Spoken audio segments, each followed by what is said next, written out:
Ah, the open road. It calls to everyone, but it's no place to kid around. And Gus isn't your ordinary kid.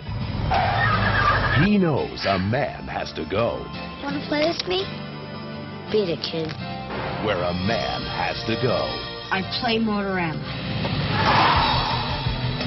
Spelled out Motorama, grand prize of $500 million. Motorama, come on in. Just how did you make enough money to buy a fancy set of wheels like that? I sold my stamp collection. But there's more than one game on the road. Hey, old pirate. Old pirate? Billy, you say win. Win? I thought you said you were going to let me win a little bit. I lied. Loss builds character. You don't have a girl with you, do you? No. He plays Motorama. Say, mister, can we borrow your back seat for a quickie? I've got a long way to go.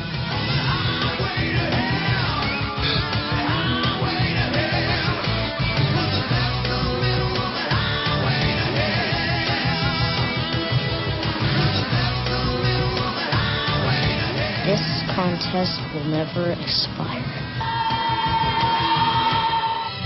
Martha Quinn, Garrett Morris, Michael J. Pollard, Flea of the Red Hot Chili Peppers, Drew Barrymore, Meatloaf, and introducing Jordan Christopher Michael. Motorama, the ultimate road odyssey, from the writer of After Hours.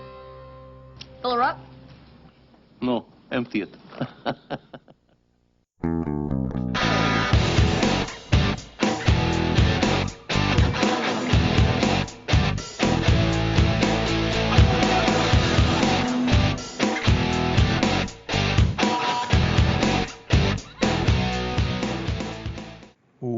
Welcome to They Called Us a Movie, testing the strength of friendships one terrible movie at a time. Subscribe to the podcast on iTunes and other podcast services by searching They Called Us a Movie. We are part of the Main Damie Network, and to find more from us, check out the website at themaindamie.com or on Twitter, Facebook, and Instagram at The Main Damie.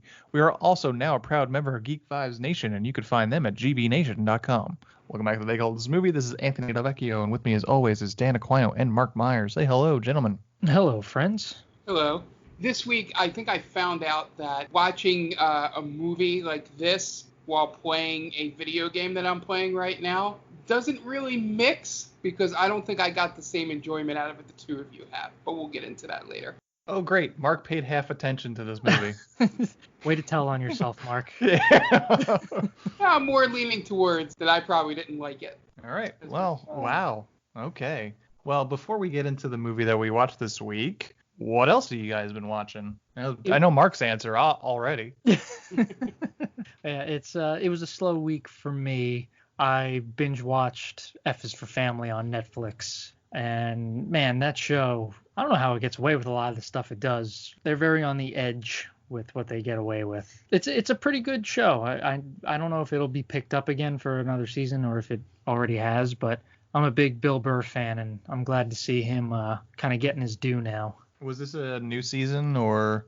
Yeah, the fourth season came out a week or two ago, I want to say. Gotcha. So, yeah, it's they introduced Bill Burr's character's father, played by the gentleman who, I forget his name in Breaking Bad, but he's like the cleaner, the bald guy who used to be a cop.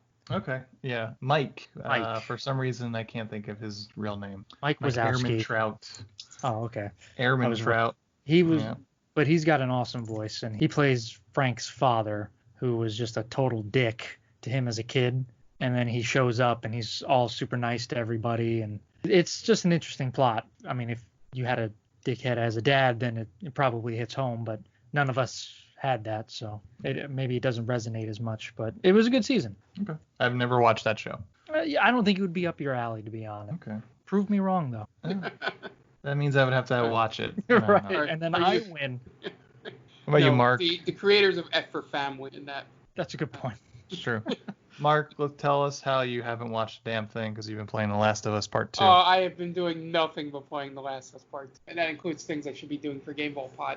Yeah, I've said it on every broadcast that I've been on, podcast or stream. That game is a lot. If it was a movie, it would be way too intense. Because the way they spread it out gives you time to process things. As though if they tried to condense it into a 2-hour movie, it would be like Crank. In a sense, in that the adrenaline's just going and going and going. They have shocking moments, but they aren't done for shock value.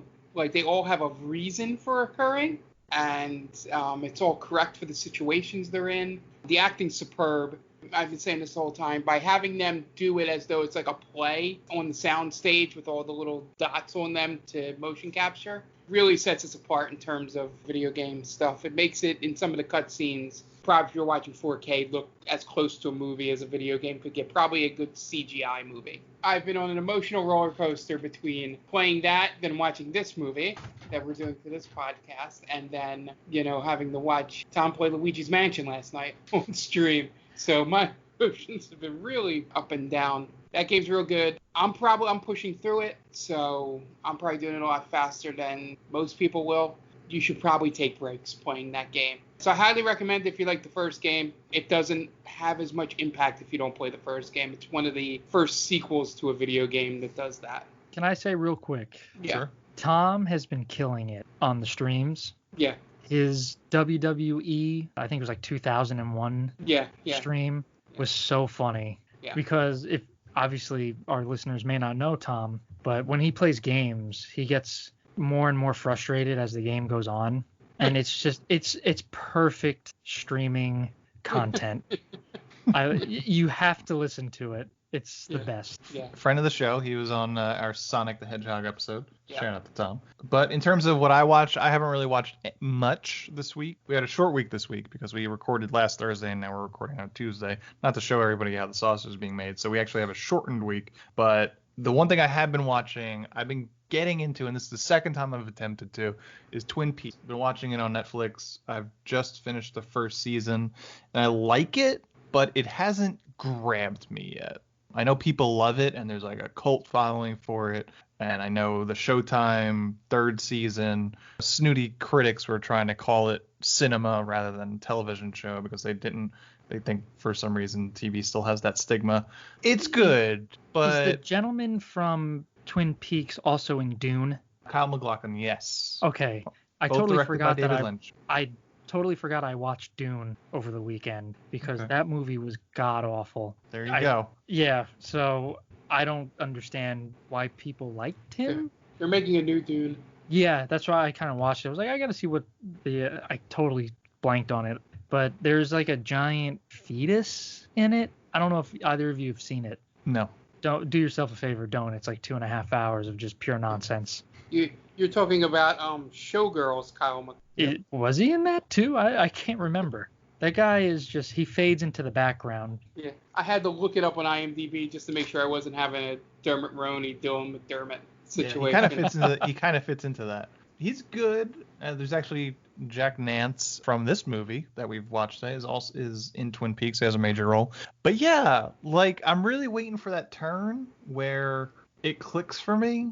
I think I'm up and down with David Lynch. There are movies that I love from him, and there's movies that I think are fine. I think Blue Velvet is fine. I really enjoy Eraserhead and Mulholland Drive. I think are excellent films. But yeah, I don't know. It's just I'm hoping it. I've got a second season left, so I'm probably gonna suffer through it. Not really suffer through it, but I'm gonna watch through it, and hopefully by the end it clicks. But yeah, that's really all I've watched this week. So that's what I've watched this week. Not much, but this week was my week again, and I think it's become a common thing where I pick the weirdest movies that we'll pick, and this was no exception.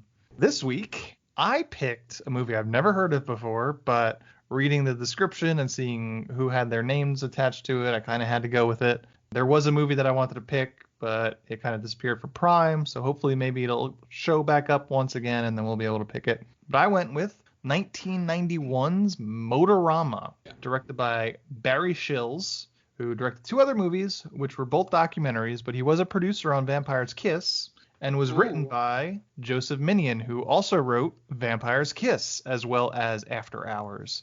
So, gentlemen, Motorama, what do you think of it? Before I say where I'm coming from, I want to say you totally redeemed yourself from your last pick to this pick. Okay. Because you just went from one extreme to the other, whereas in Love on a Leash was just putrid and a crime against cinema.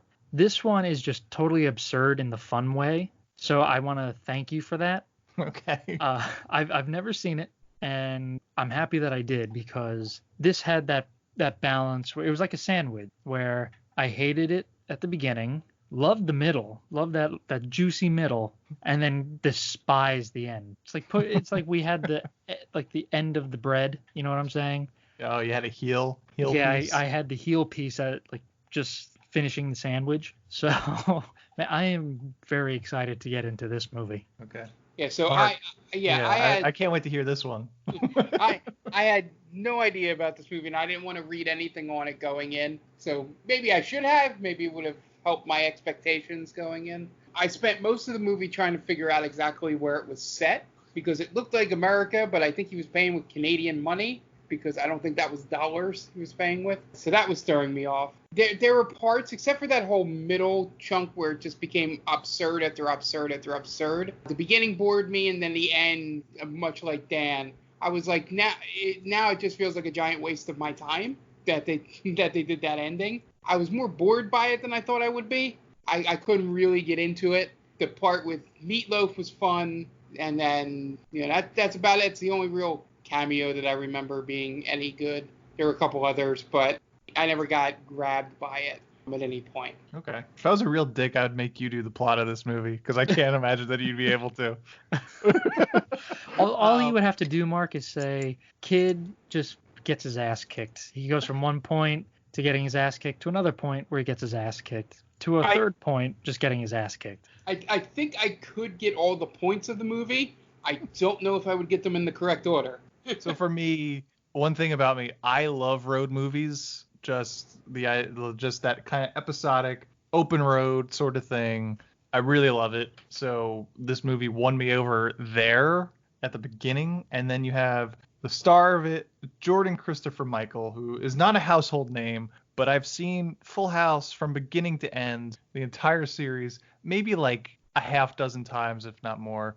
And Jordan Christopher Michael plays Rusty, the Rust Man, the Master of Disaster, in like a 3-episode arc where he just playing the kid that Danny's dating his mom, and he's a huge asshole in that series arc. So I recognize him, and then have all the names on it that I'm going to go through in a second. And I love absurdist movies, like movies that just they throw weird things at you, not unlike Twin Peaks, where weird shit happens and there's really barely an explanation for it. I was totally into like the beginning does it drags in the beginning, but then I don't even know where the turn is, but it gets better and better. For me, the ending I loved. I don't know if it was better than the middle part, but I like how it was. There is some sort of morality tale it tries to tell at that point, which I appreciate them trying to tie that up like that. And just the weirdness of everything was cool to me. He's going to states that are fictional states.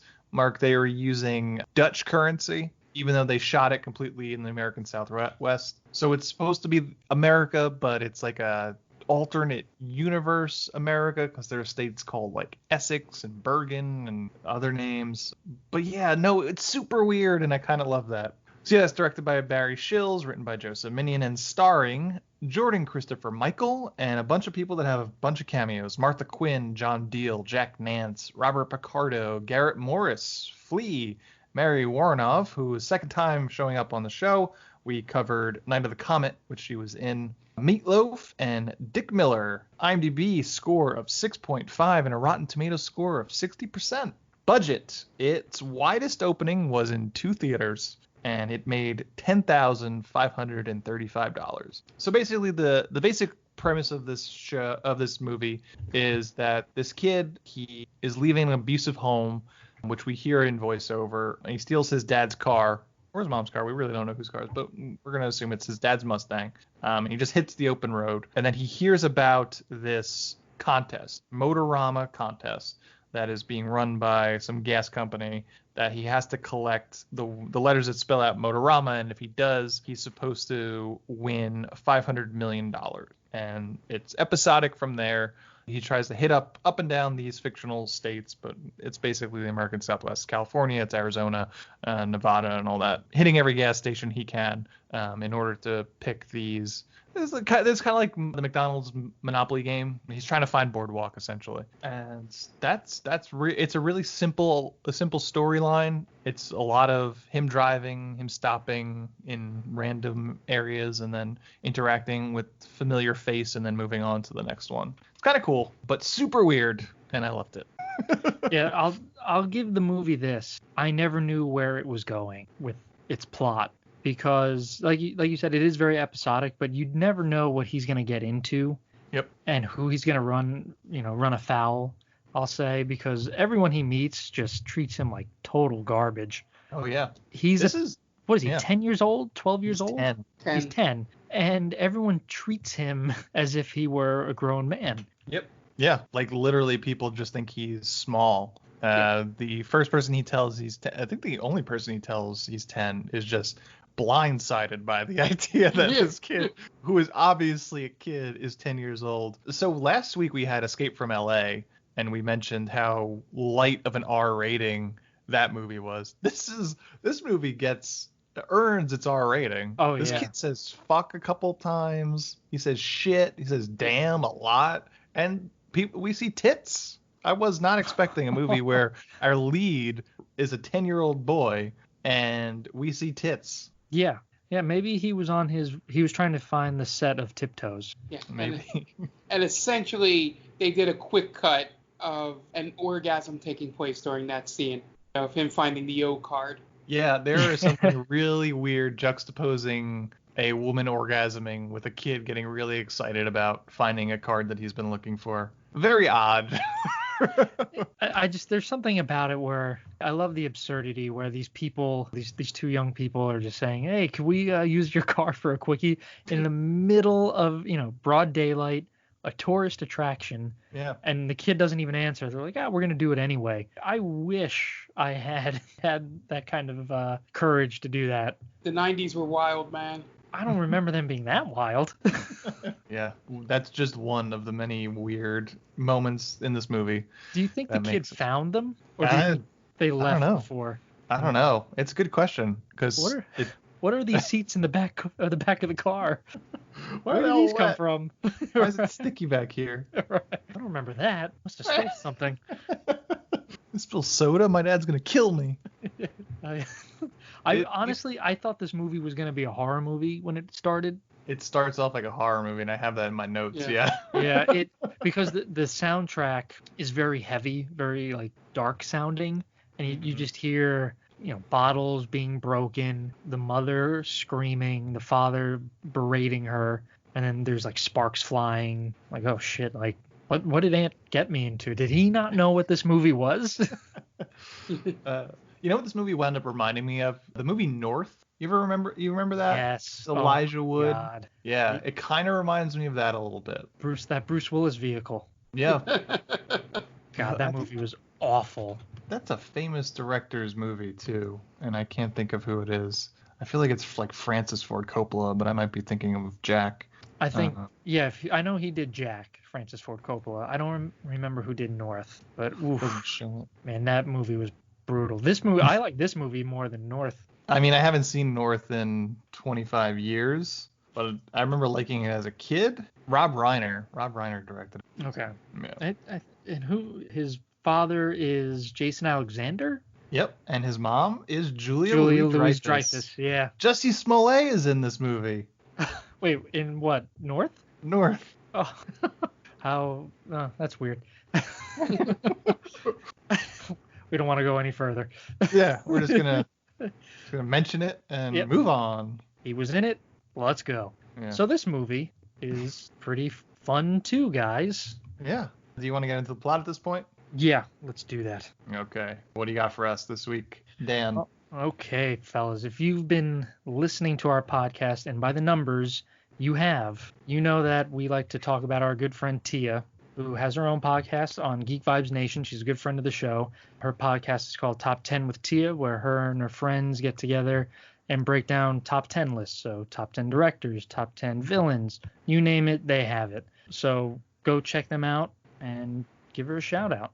Okay. Yeah, we're going to take a few moments to listen to some friends of the podcast, but then we'll be right back with the plot of Motorama.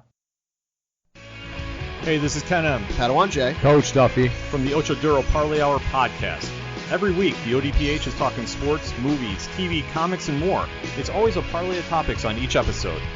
You can find the ODPH on Apple Podcasts, Google Podcasts, iHeartRadio, Spotify, Stitcher, Podbean, and wherever you find great podcasts, such as the one you're listening to right now. Don't forget to check out OchoDuroParlayHour.com, where you can find the links to all of the ODPH social media accounts, links to the bands whose music you hear each week on the show, hashtag 607 podcast info, and parlay points, our companion blog section of the show. Thanks for listening to the ODPH. Now get back to your regularly scheduled podcast. Welcome, travelers. Seems like you're looking for a story. Well, I got one for you. It involves adventure, friendship, and all sorts of... Earl, why don't you tell him about that time I stole that big-ass melon? Yeah, I was going for more... Or you could tell him about the time I kicked her ass, Earl. I wouldn't ever tell them. Do I need to get my ref gear on? Okay, everyone, shut up. Now come with me as I tell you a story from afar. Hey everybody, my name's David. I'm the DM for From Afar Podcast. From Afar Podcast is all about four friends separated by distance, but brought together by adventure. Hope you all stop by and give us a listen. Thanks. And welcome back. And now it's time to get into the plot of Motorama. We open on what seems like a horror movie as we get macro shots of tools being used in ominous high-key lighting. We have hands hard at work on something, but no faces. And a couple that's only in off-screen, only in VO. They argue and they throw bottles at each other. It is violent as fuck, as Dan mentioned earlier. And then we cut away. A kid plops down a ton of rolled-up change at the bank, asking for large bills, please. The bank teller is averse at doing her job as she sits there filing her nails, and she says, just because you counted them doesn't mean I'm going to take your word for it.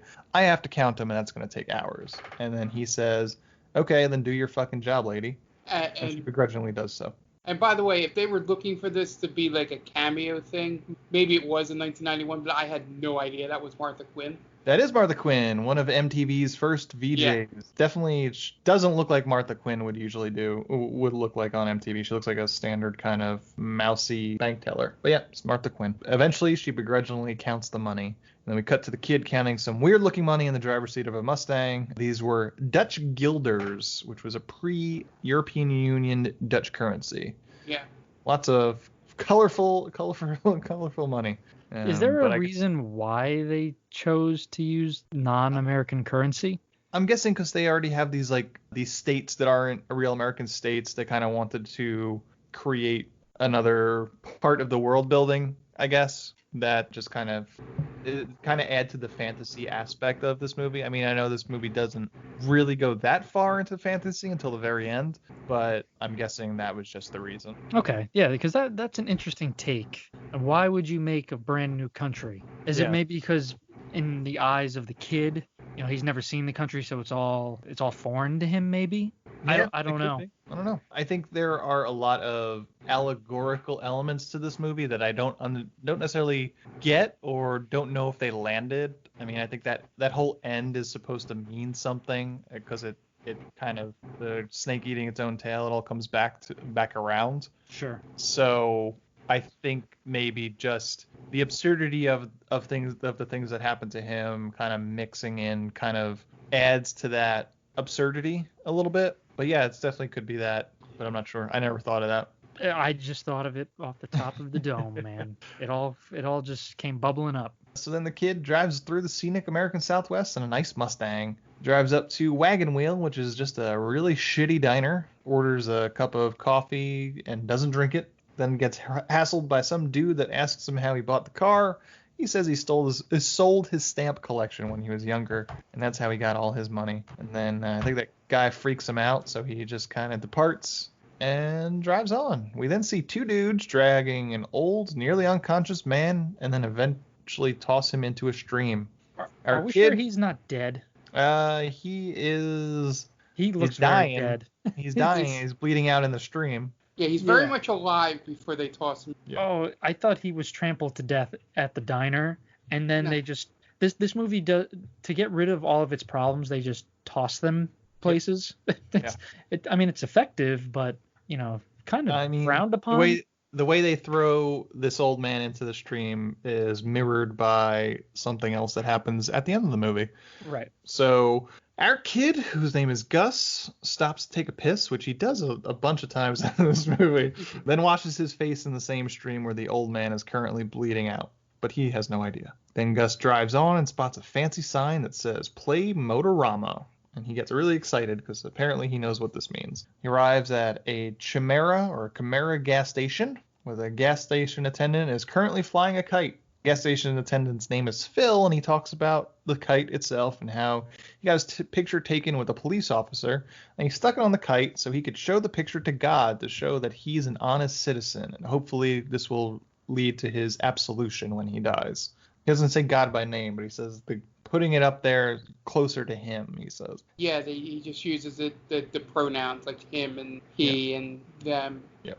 So Gus is about to leave. Before he does, he asks for some Motorama cards, and Phil looks high and low, can't seem to find any. Apparently this is like an old ongoing contest that apparently doesn't expire. So seems like nobody's asked for these cards in quite a long time.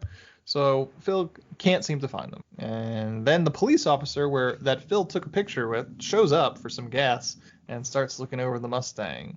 Gus tries to hide from the cop in the gas station and finds a pack of Motorama cards. The cop sees Gus in the gas station and asks him who owns the Mustang. Gus says it's his dad's, who's in the bathroom, and then the cop leaves. I love that Phil and the cop shake hands and then they get their photo taken. That's a terribly boring life, by the way. Yeah, I shook hands with the sheriff, and that's the biggest thing that's happened in this county. Yeah, I think the picture taking was just in case he didn't realize, this is the cop that he took the picture with. And that cop totally abuses his power, right? Because he doesn't pay for the gas, he doesn't pay for the food in the convenience store, and then he just kind of has his way. So what you're saying is all cops are bastards. That's exactly what I'm saying. We continue the proud tradition of ACAB. They called this a movie. Every time there's a cop in one of the movies we watch, they're usually pieces of shit. Although this guy's really not a piece of shit. He's just taking advantage of the things that Phil is offering to him. But anyway, the cop leaves and Phil accosts Gus saying he shouldn't lie to police officers, and then he just assumes that Gus is a murderer. And Gus just says, "No, I'm not a murderer. I'm just the fact that I'm 10 years old and I'm driving around." And what a weird conclusion to jump to. Yeah. You must be a murderer. What? I'm 10. Why would you not just immediately jump to he's running away?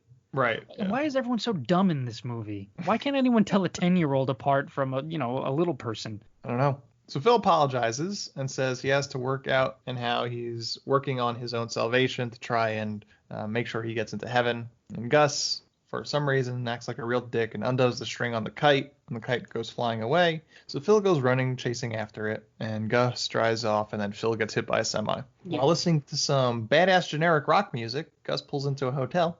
And the motel owner is played by Jack Nance from Twin Peaks. And his only worry is that Gus is trying to sneak a girl in without paying extra. And Gus goes into the motel room and reads up on the Motorama contest. Essentially, he's got to collect all the letters that spell out Motorama. And if he does, he'll get $500 million.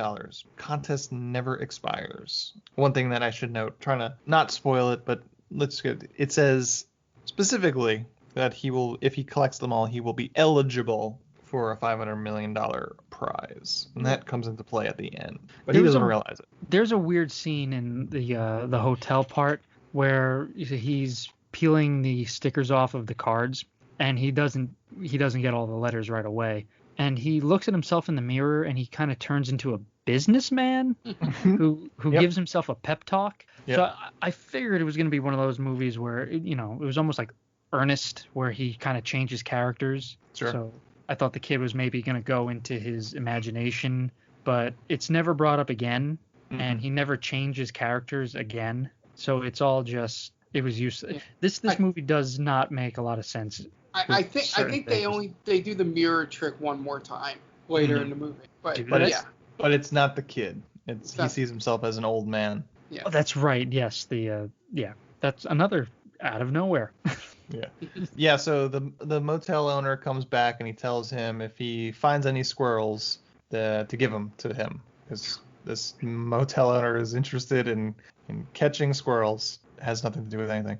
So Gus spends all night opening up all the cards to minimal success, and then he has a vision of himself in the mirror as a kid in a suit and cigar, which he gives himself a pep talk, basically like, you didn't really think it was going to be that easy, did you? The morning comes, and Gus finds the motel owner with 7 squirrels in a box that he's trying to suffocate with carbon monoxide from his truck, and Gus leaves him doing just that. Did anyone notice the dead dog in the truck? No. Go back and look. I think there's a dead dog in the truck that is never pointed out. That makes sense in this movie. Yeah, 100%.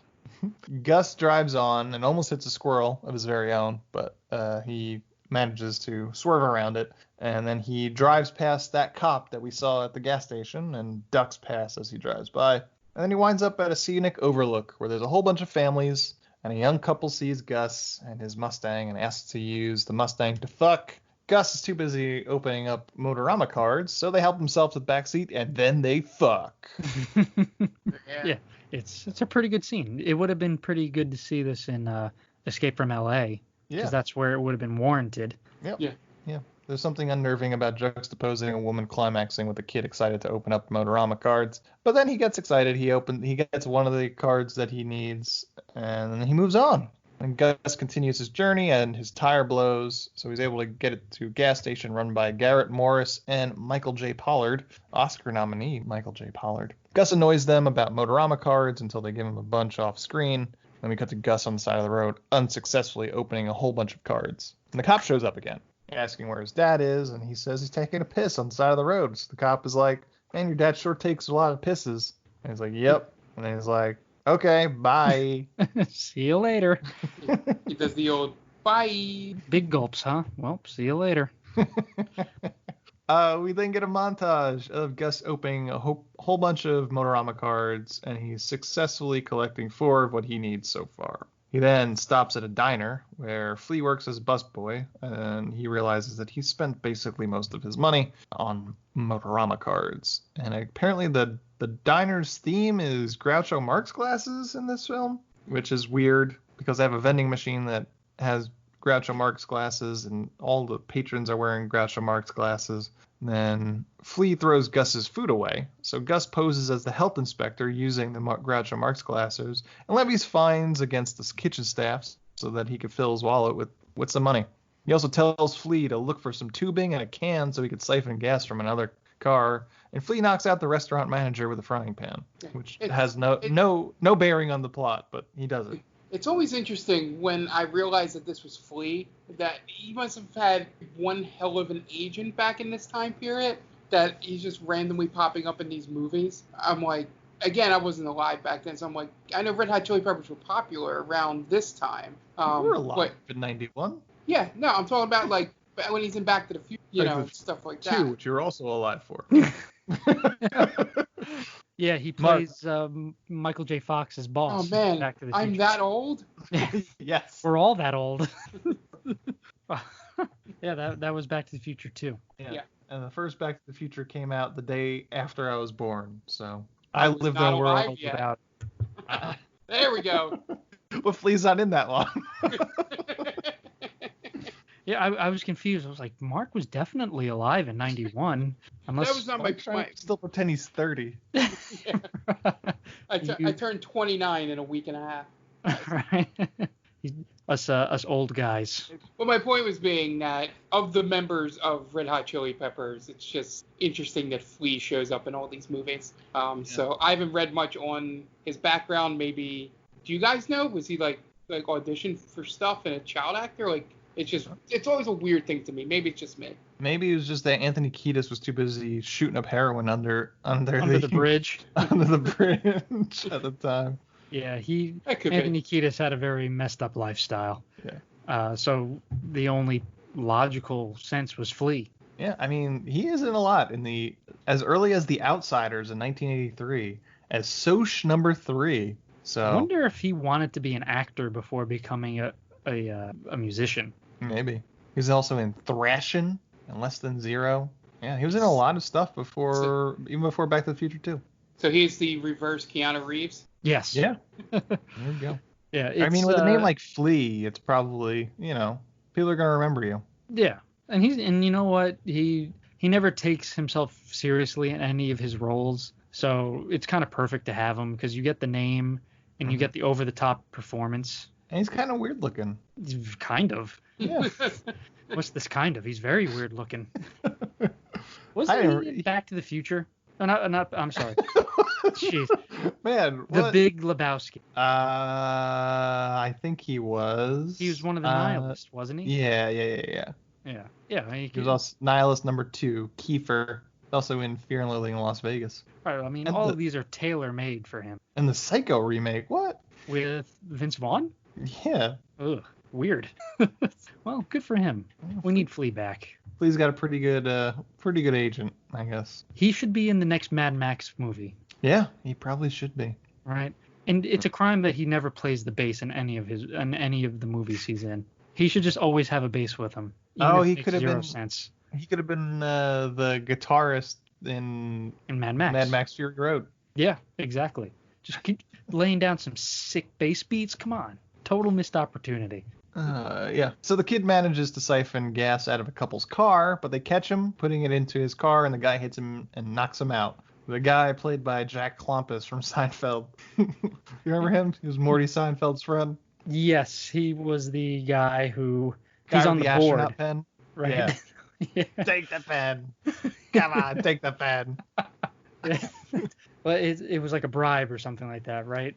Well, Seinfeld, he says, "Oh, this is a cool pen. It's like you can write upside down." And like, I could totally use a pen like that. And then he's like, take the pen, come on. And then he begrudgingly takes it. And then his parents are mad at him for taking the pen. Right. I do remember that.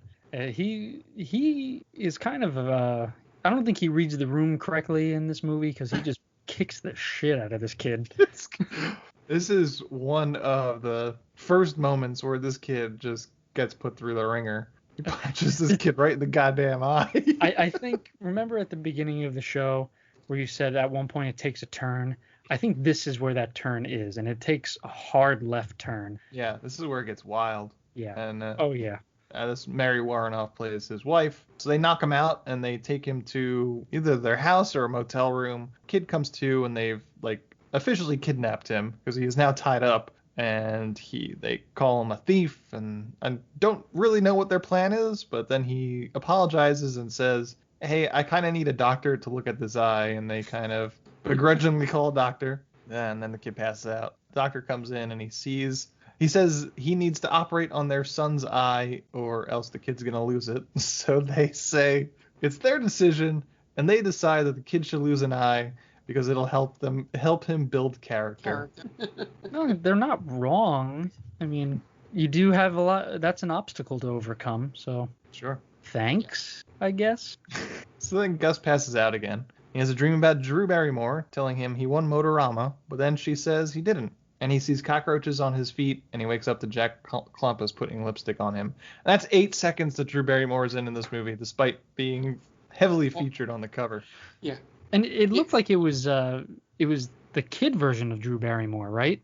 Oh yeah, she's probably 19 in this movie at this point. Well, that's 1992. How old would she have been? I got really nervous when you said that there were boobs in this movie because I immediately went to Drew Barrymore. I was like, oh no, this can't be good because she looked really young and she could have been even. She might not even been 18 at that point. Let's see.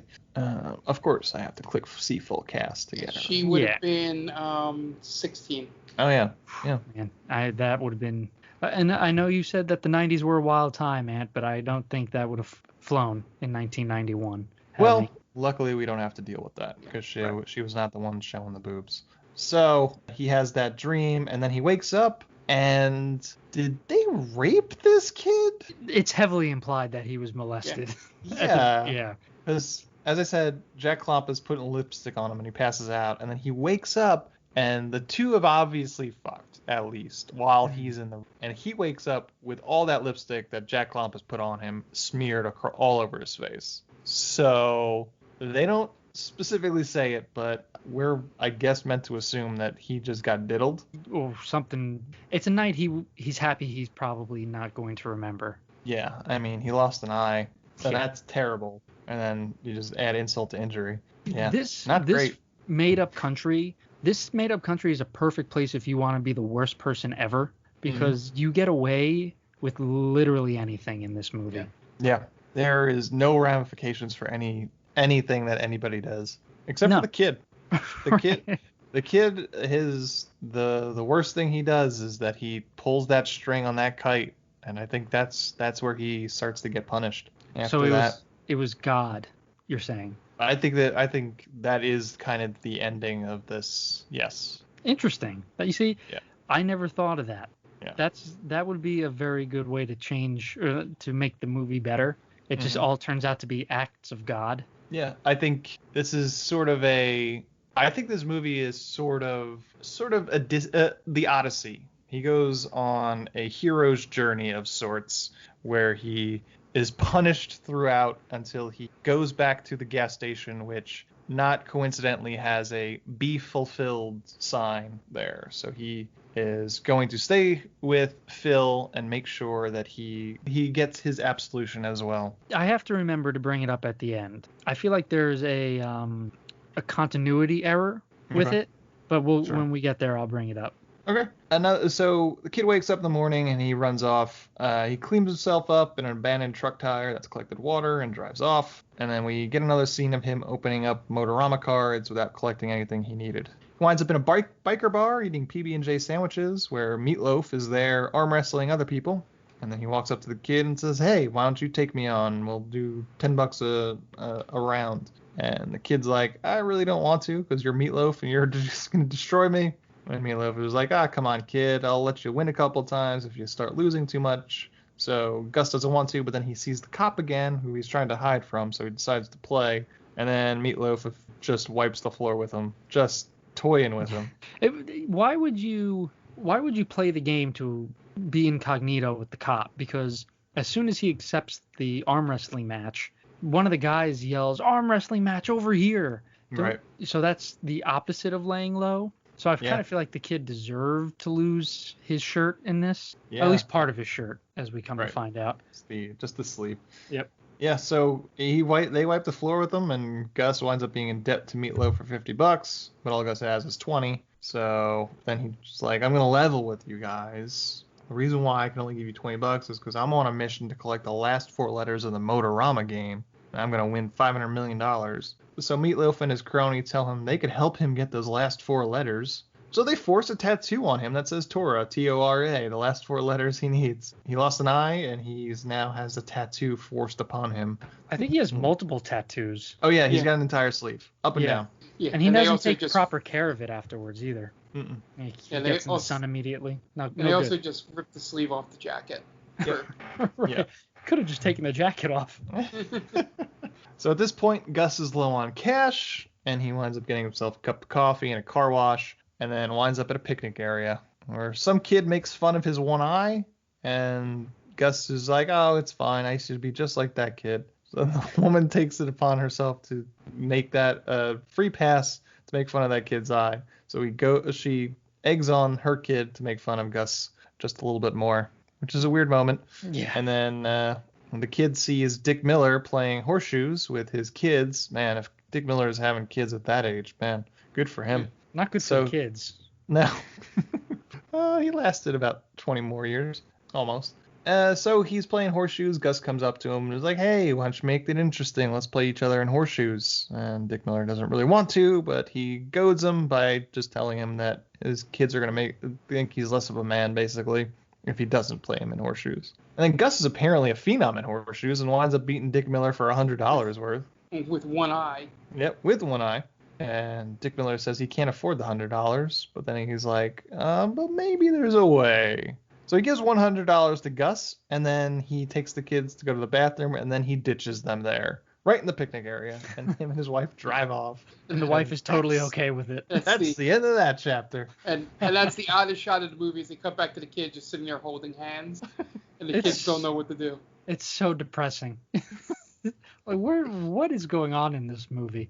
And what does losing $100 have to do with getting rid of your kids? I guess he's just like, I can't afford these kids anymore. It's two less mouths to feed on the road home. Yeah. Well, it's the Joe Dirt origin story. Exactly. Yeah. So then we get another montage of Gus stopping at some gas stations and opening cards. He's opening cards while he drives. He opens up a T, one of the letters he needs, but doesn't realize it and throws it out the window. And he slams on the brakes when he realizes it, and it's sitting on the ledge of a dam. Tries to grab it, but then wind sweeps it up and into the air. It hangs in the air for a while, then falls into his hands. So now he has a T. Then he goes back into his car and immediately opens up an O and an A. So now he's got 3 of the 4 that he needs. So at this point, I think the screenwriter realized he's 2/3 through his script, and the kid still needs 4 letters. So it's just boom, boom, boom. He's got 3 of them. That's like opening up a pack of Pokemon cards and getting the Charizard immediately. Yep. And then a couple more holographic cards. You're like, oh, okay, we just got to throw these in there. Let's do this. With this happening so quickly, I'm just looking forward to the Barry Sills cut. Yeah. There's another 2 hours where he has to go through the gauntlet to get those other 3 letters. Yeah. He continues driving and opening up cards as he goes. 2 things. A, there was at points where I thought there was going to be like a gust of wind that blows through his windows and blow all the cards off of the dashboard because he has them just all lined up. And 2, he litters like a motherfucker. Yeah. I forgot to mention that. Every time he pulls a card that's not a winning card, he throws it out the window. He deserves every bad thing that happens to him. See, he's not realizing the bad things he's doing is why he keeps getting punished. Yeah. And we say it again, the 90s were a different time. This is a weird it's like a weird thing to have like a morality tale and like a hero's journey for a kid that's trying to escape an abusive family. Yeah. It's like, Odysseus in the Odyssey was punished for being prideful and an asshole. I mean, this kid's an asshole, but like he's coming from a terrible like living situation. But he doesn't make it easy on himself. It's weird to thrust this upon a kid, is what I'm saying. Well, I mean, he gets a guy ran over by a semi truck, right? Mm-hmm. He helps a man leave his kids behind, right? He bilks them out of money. Oh yeah, I'm not saying he doesn't do things that is worthy of punishment. Yeah, he's far from the hero. Yeah. At this point in the movie, I'm super happy that he's getting put through the ringer, and I'm just like laughing to myself every time something happens. Oh yeah, because it's like starting this movie, I didn't think we were going to witness a kid lose an eye. No, yeah, me neither. I was very surprised when you said that. Yeah. So the montage continues. Eventually, he comes upon a deserted gas station, a bunch of discarded cards, but not the R that he needs. He winds up saying "damn" a lot.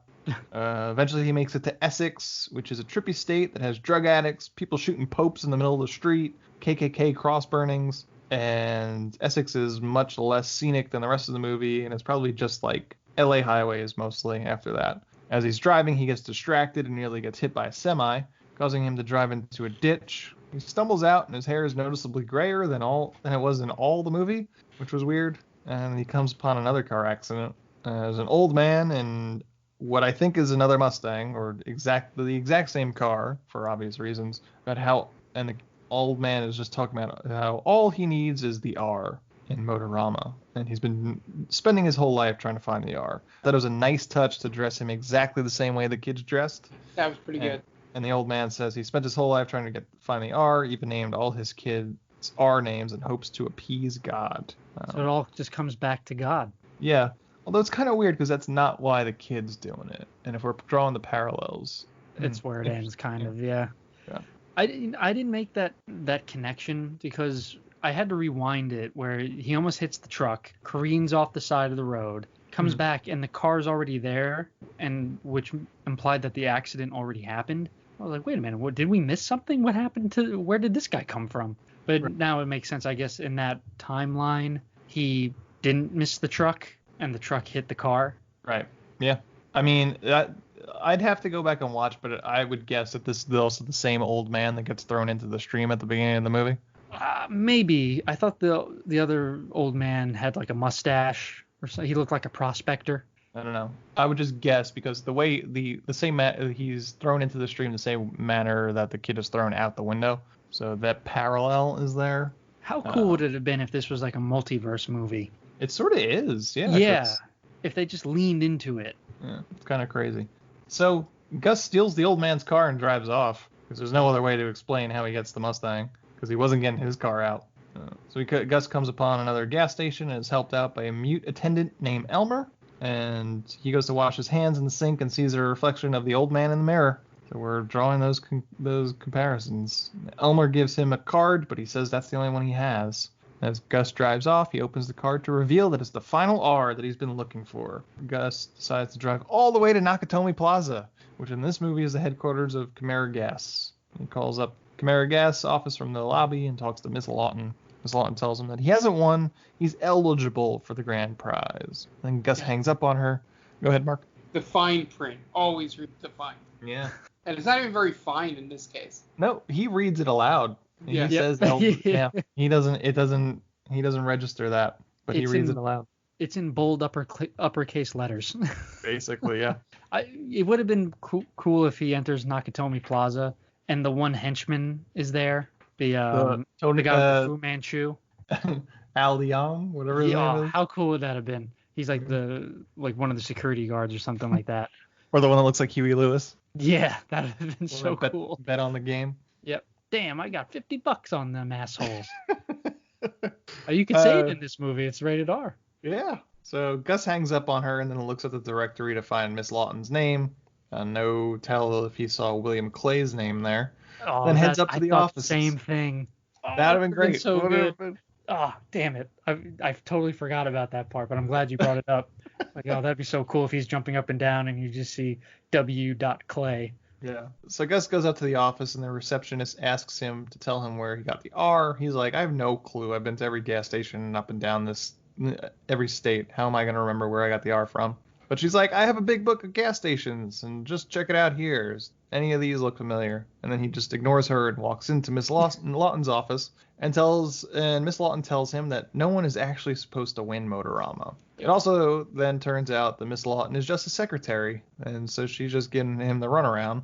And he demands to talk to someone in charge, so Miss Lawton and security guard toss him out the window. The funny part is, isn't this exactly what the McDonald's game was? Was that it was supposed to be like almost impossible to get Boardwalk in Park Place? Oh, because they had rigged it. Yeah.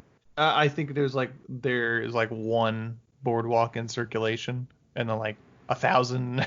Like it's always easy to get Park Place, but it's impossible to get Boardwalk. Yeah. He's super condescending to the lady who's pretending to run the whole contest. Yeah. You're just a secretary. I want to talk to the head honcho. Like, damn, dude. Secretary is a real job. Right. And that's a person. You don't have to be a jerk about it. And did either of you guys notice that throughout the movie, he grows stubble? The kid grows stubble. I didn't notice the stubble. I noticed the hair. Yeah, he grows stubble. He dyes his hair, right? I don't know if it's dye or if it's from the accident where the dust gets in his hair. Right. But he looks, I think it's just trying to portray that a lot of time has gone by and he's, ragged. But yeah, go back and look. He has a 5 o'clock shadow at the end of the movie. I didn't notice that. That's pretty good. So they toss him out the window, which is the second movie you could see someone fall out of the same building. But as he falls out the window, his eye comes back. He loses his tattoos and he gets his sweatshirt sleeve back, and he lands in the water where we saw the old man get tossed. He then washes his face again in the water that he did the first time, and it's obvious we're back at the beginning of this movie before Gus started the search for Motorama. Wouldn't it be cool if it was like the old man had some psychedelics in his blood, and as he's washing his face, the psychedelics are getting into Gus somehow, and he's just tripping balls? Yeah, it's kind of I'm trying to draw a comparison to what this movie is like in terms of like this wind up being he gets a second chance at everything. Yeah, I don't know. And they never really say if he was just imagining this or if it all happened. Yeah, if it all happened, because he never really makes any what's the word? Like he never makes any acknowledgement that this was all in his head. Yeah. It's like A Christmas Carol, I guess, is the best Sort of. comparison. Yeah. Right? Yeah. That's probably the closest. Or Wizard of Oz, really. But that was a dream, and we don't know if this is a dream. Yeah. With Wizard of Oz, we do know that she was, it was like she's knocked unconscious and she was dreaming it. This we have no idea. He could have just been thinking, this could possibly happen. Mark, you grew up in Catholic school, right? Yes. So the story of Job. Oh God. So Job is basically put through the ringer because God and the devil have a bet to see if Job's devoutness of God can be tested, basically, right? Yeah. The only thing I remember of that is the last part you said, was that it was, a test of his devoutness, because all the people around me used to say, when things get hard, this is just your trial of Job or something like that. I'm going to check to see if Job loses an eye. I know he kills his kids. He sacrifices his kids to God. I think that's somebody else. There's a lot of people God was kind of weird back in the day. Yeah, so the joke is always that Old Testament God is an asshole. Right, and then he has his kid and he settles down. Yeah. He mellows out. I gotta be good for my kid. He turns, someone's wife into salt, because she turns around and looks back at Sodom as they're running away. Like, he's just a dick. Yeah, he didn't play games, man. Old Testament God didn't play around. No. We're devolving into a Bible podcast here. Yeah, I'm trying to see if one of the things that happens to Job is that he loses an eye, because that would be an obvious parallel. So and Gus I'm wondering, is Job. Yeah, I mean he kind of is, really. If you take it from not because he wasn't devout to begin with. If Phil goes on this journey, it makes more sense. But he openly kind of mocks Phil for his belief in God. Yeah, he calls him schmuck. And from then on, he goes on to a journey where does he wind up? He winds up back with Phil. Right. And fully embracing Phil's life and fully embracing the absolution that Phil believes in. And that could be a reason why when he goes back in time, he goes back to after Phil. That's what he goes right before. No, he doesn't. He goes right before. Because he's in the body cast. Yeah. Oh no, so Phil is, but in terms of the exact moments that we see Gus go through, he washes his face in the stream in the beginning. That's before he ever gets to Phil. Oh, correct. Okay.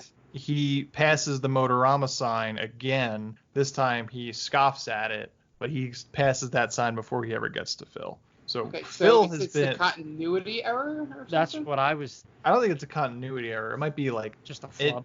No, I think it's intentional. I think they put Phil in a body cast for the humor aspect of it, but I think it's a mixed metaphor. I think closest to it, it's just like they were expecting that if you made it this far into this movie, that the timeline being screwed up wasn't going to turn you off.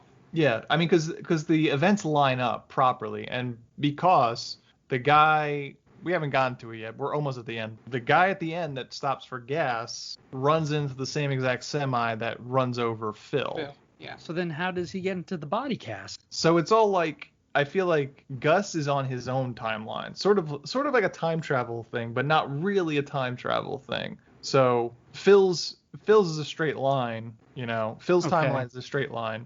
Gus's is more of a circle. So now are we entering Donnie Darko territory here? A little bit. Yeah. Maybe. I don't know. Because that's how we're making it out to be. I don't know if I fully understand Donnie Darko. But yeah, essentially from how I would map it, so Phil would be, it's tough. We got to see if there's a Reddit link. This movie, at first glance, is really just a silly movie, right?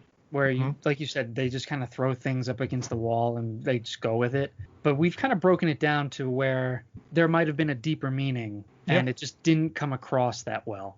Yeah, I mean, it's there. You see it's there, but I think it's I think the ambition of it kind of muddies it a bit. So you see those seedlings of there's something here in terms of a metaphor or an allegory, and it's almost there, almost getting to the goal line, but there's something there that's just at least messing us up in terms of what it all means. But that's what was so good about this movie, I think, where, it's so dumb, but it's not absurd terrible. You know what I mean? It's like it said, it's not Tiptoes where it's just so bad. It made no sense. The writing was terrible. Like, this really, it was meant to be absurd. It was written to be absurd. Sure. And it pulled it off perfectly, even though, I hated the kid for the most part. Everyone is just batshit crazy in this movie, but it works. It all works together somehow, and it's hard to explain it. Mm-hmm. Yeah, so I'm going to get back into this plot so we can finish up here. We don't have much left. All the way in the beginning, you never really see what Gus was making in the garage. You see it here and there in the context of what he uses for it, but he made these boots in order to use the pedals for the car. So he takes these boots off and he tosses them aside into like a canyon, and then he decides to hitchhike. Eventually he gets picked up by a man in a station wagon who seems like the nicest guy in the movie. Sings as he drives, and eventually he stops at a gas station, and we find out it's the same gas station from the beginning, and Phil's there in a full body cast, still pumping gas. Phil's having a little trouble doing that, so Gus helps him out, and then Gus tells the man that picked him up that he's going to get off here, and the guy's like, "Are you sure?" He's like, "Yeah, it's not doesn't look like such a bad place to work." There's a help wanted sign, which was in the help wanted sign in the beginning. There's a conversation between Gus and the cop, and he was like, "Do you work here?" And Gus was like, "No." And then he's like, "Well, maybe you should, because it's a nice place to work." And so he kind of echoes that here. So Gus takes a job at the gas station with Phil. Phil not only happens to have a spare uniform, he also has Gus's name tag for him. And then just Gus and Phil wait around for cars. And in the morning, a car pulls up, and the guy says he just won $1 million in Vegas. Asks Gus if he wants to touch his money, and then almost slams the trunk on Gus's fingers. Takes a piece of gum from Gus and then drives off. Then he gets hit by the same semi that hit Phil in the beginning. And then Gus and Phil continue to wait for cars. That's the end. It's living out a solemn life of happiness with Phil. I love that even the nicest man in the movie that picks him up as a hitchhiker has like a very dark line. He says something like, "Oh, I love singing because they don't let me do it at work," or something to that effect. And it's just like, okay, like that's really dark. Yeah, you can't do it on the job. Can't do it on the job. That's what it is. Yeah. This movie ends on such a dumb line too. It's Phil and Gus just hanging out in the sun, and it would have been cool if they just ended it there. Who knows what's gonna happen next? Just almost like a The Graduate kind of ending, where they're just hanging out, not doing anything. Life goes on. But Gus asks Phil if he listens to the radio, and Phil says, "No, I don't listen to music."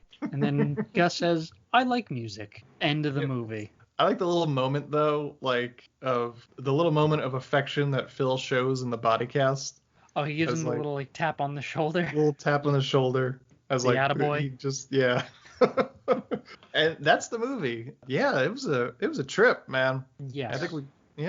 I think we got into places of conversation that I was not expecting. But I was not expecting Job to come up in Call This a Movie podcast. But I think sussing all this out, it kind of it just came out up to the surface. Don't let anyone say that we don't get deep on They Called This a Movie. Yeah, we're intellectual AF. Is there anything you would do to make this movie better? Yeah, I like the idea of it just being a bad trip, where Gus drinks the blood of the old man and just goes on a bad trip, man. And this movie spelled drugs from the get-go, really. Or what if he was dead the whole time? His parents killed him. His father killed him. And it's just shit. How dark would that be? I believe pretty damn dark. I believe other podcasts would call that a Jacob's Ladder scenario. Oh yeah, with Tim Robbins was dead the whole time, right? Yeah. Yeah, I mean that would have been nuts, man. In the beginning of the movie, we see the drill drilling in. What if it's the drill into the kid, and it was just never shown? It was like that, and this is what he was dreaming of as he died. That'd be crazy. Don't let anyone say we don't get dark on this podcast. That was too dark even for me, to be honest. I'm so sorry.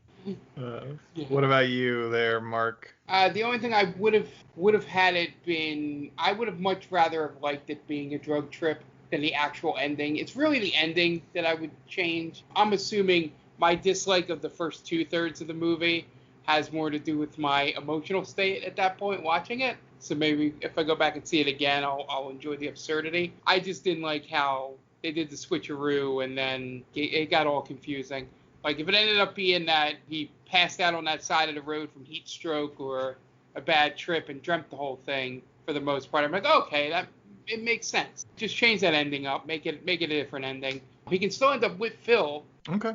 To be honest with you, I wouldn't change much. I don't hate how the ending kind of wraps back around. I feel like I would love it to be a little more clear, but maybe that's just me not getting it. So I don't know if I could really say that I could fault the movie for that. Yeah, it's wild. That's the reason why I like it, is that it's just so weird, and some of it doesn't make any sense. I kind of appreciate when movies don't really hold your hand. I love the fact that this is a movie starring a 10-year-old boy, and he says fuck a handful of times, and it earns its R rating. That's very product of its time. This is one of my favorite movies that we've done in a long time. Probably going back as far as Joseph Minion's last movie he wrote, which was Vampire's Kiss. Tune in to Anthony's next episode where it's just boring as fuck. Yeah. You guys got anything else, or you want to plug your shit and get out of here? Go watch this movie and let us know if you think we're even remotely close to the same parallels that we're drawing here. Because I would love to hear if anyone else has the same kind of ideas about this, because this movie is definitely left up to interpretation. But yeah, it is on Amazon Prime. It's on Amazon Prime. Yeah, so I mean 60% on Rotten Tomatoes, right? Not terrible. Worth a watch if you go by Rotten Tomato scores. But yeah, other than that, where you could find me, Diaquino122 on Twitter, at Stranger Damies on Twitter as well, and on Instagram. We just reached 800 followers, so we're closing in on 1K, man. Nice. Yeah, join the revolution, friends. We're the wave of the future. Follow us on there. We love to chat with people. It's a very good community. And yeah, that's it for me. Great. Yeah, so the normal podcast plug, we have Stranger Damies every Wednesday.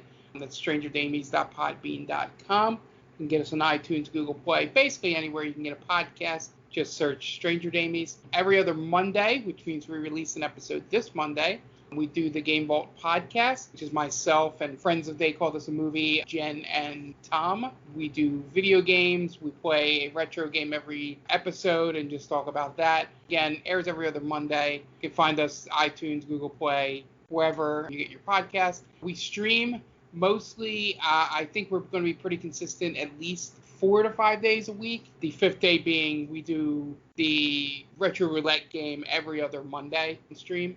But weekly, you'll have Wednesday. Right now, we're playing Destiny 2 on that. Thursday, I play American Truck Simulator, where we just bullshit about things that have happened throughout the week in video games. And Friday or Saturday, depending on when we record the podcast, is our Dead by Daylight stream with Jen. And then on Sunday, sort of just something to wind down with. We've been playing Civilization. Dan came within like 3 to 4 turns of actually winning it, which was kind of amazing. So be sure to watch the video on demand on YouTube, where all of our streams go up to afterwards. So the Twitch is Game Vault Pod, and we're everywhere, social media, Game Vault Pod. So check us out. Okay, yeah, and that's going to wrap it up for They Call This a Movie. We are They Call This a Movie, and you can find us at theycallthisamovie.podbean.com. We are on Twitter, Facebook, and Instagram under the Main Damies umbrella, so you could find us there. Just look for the Main Damie, and we'll pop right up. And you could get They Call This a Movie on all podcast streaming apps, so Stitcher, Google Play Podcast, Spotify, wherever you get your podcast, iTunes, obviously. Look for They Call This Movie, and we should be there.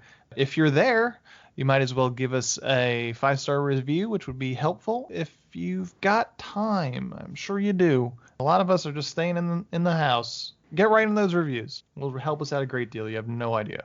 We are a proud member of Geek Vibes Nation. You can find them at gbnation.com and on all social media platforms. Just look for Geek Vibes Nation. They'll pop up. They've got a bunch of great shows. Scene and Nerd, Two Nerdy Girls or something like that. Top 10 with Tia. I promise you one day I will write these down and there will be more shows that I mention. But there's something for everyone there. Sports are probably getting back up soon, so they're probably going to have some sports shows. If you're into geek culture, they've got plenty of people that are super into geek stuff, and they all got shows there. So that's Geek Vibes Nation. GVNation.com is their main website. If you have any comments for us, any suggestions for what movies to talk about, hit us up, themaindamie@gmail.com, or feel free to hit us up on Twitter as well. That's probably where we're the most active. And I'm at Antelvec on Twitter. Hit me up there too. So that's going to wrap it up for this week. This week was Motorama, and it was directed by Barry Shills. So for Dan Aquino and Mark Myers, this is Anthony Del Vecchio telling Barry Shills to go fuck himself.